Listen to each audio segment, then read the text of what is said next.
an agnostic, you do not necessarily have the means to even measure the existence of God in the first place. If God as an entity is abstract, you don't have it. It doesn't exist. So let's throw that out the window. And the next thing is that when we talk about you're trying to make the argument of Islam being man-made, therefore it's false, I'd ask you, for one, well, let's entertain the idea. Let's entertain the idea that, let's say, without a doubt, undisputedly, irrefutably, that Islam is man-made. Okay? Does it make a man-made concept false? Should I answer your question, or are you not finished? No, I'm answering well, no, I'm not answering. I'm asking you a question. Okay, so I can answer it now. Yes. Okay, so when I say that it's man-made, like all the other religions, I'm not saying that that's the reason why it's false. I'm saying that's the reason why I believe it is not anything to do with a creator of this world. It's not supernatural. When I'm saying it's man-made, all I'm saying is I believe it was written and created by human beings. That's what I'm saying. I'm not saying that's right, it's wrong. Yeah, if it's written and created by human beings. No, please let me finish. I believe it's wrong because the way I see the religion being enacted in real life. I don't know much about the Quran or what it says, but in Muslim culture, there are many things I see that I don't agree with anyway. So that's why I believe it's wrong. Okay, just because you don't agree with something does not make it wrong. So what you're doing is I let you speak. Hold on. What you're doing here is called an appeal to emotion fallacy.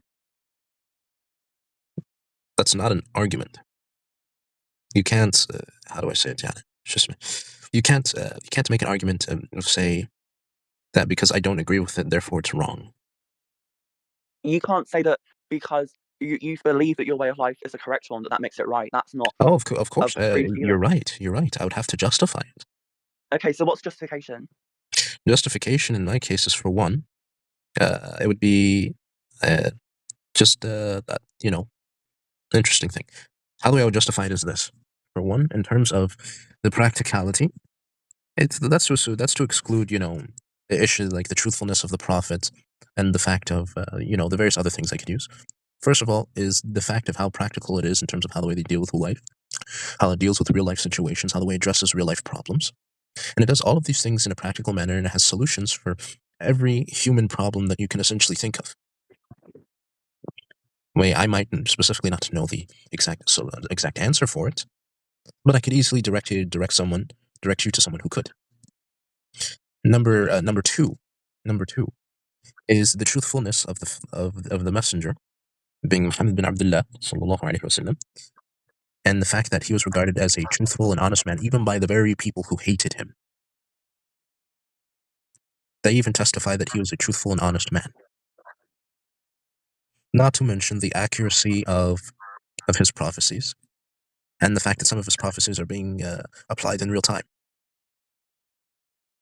So these are just a couple examples of why I would argue the truthfulness of Islam. And last but not least, and one of the biggest ones, is the preservation of the text.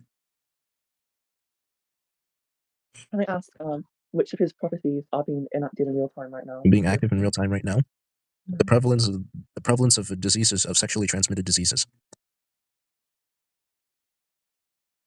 Right. But they've always existed. The prevalence of the harms related to usury. That's another one. The what, sorry?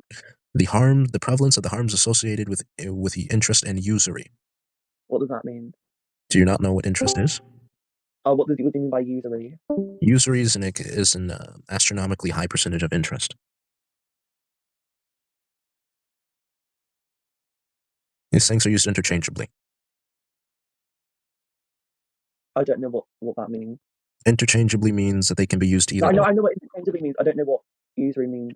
I just explained to you. Usury is an extraordinarily high amount of compound interest. Sorry, I didn't add the compound interest part previously, but that's essentially, to simplify, that's essentially what usury is.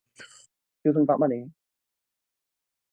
Yeah, in particular, because in Islam, the engagement of using usury or interest in financial transactions is forbidden. Uh-huh.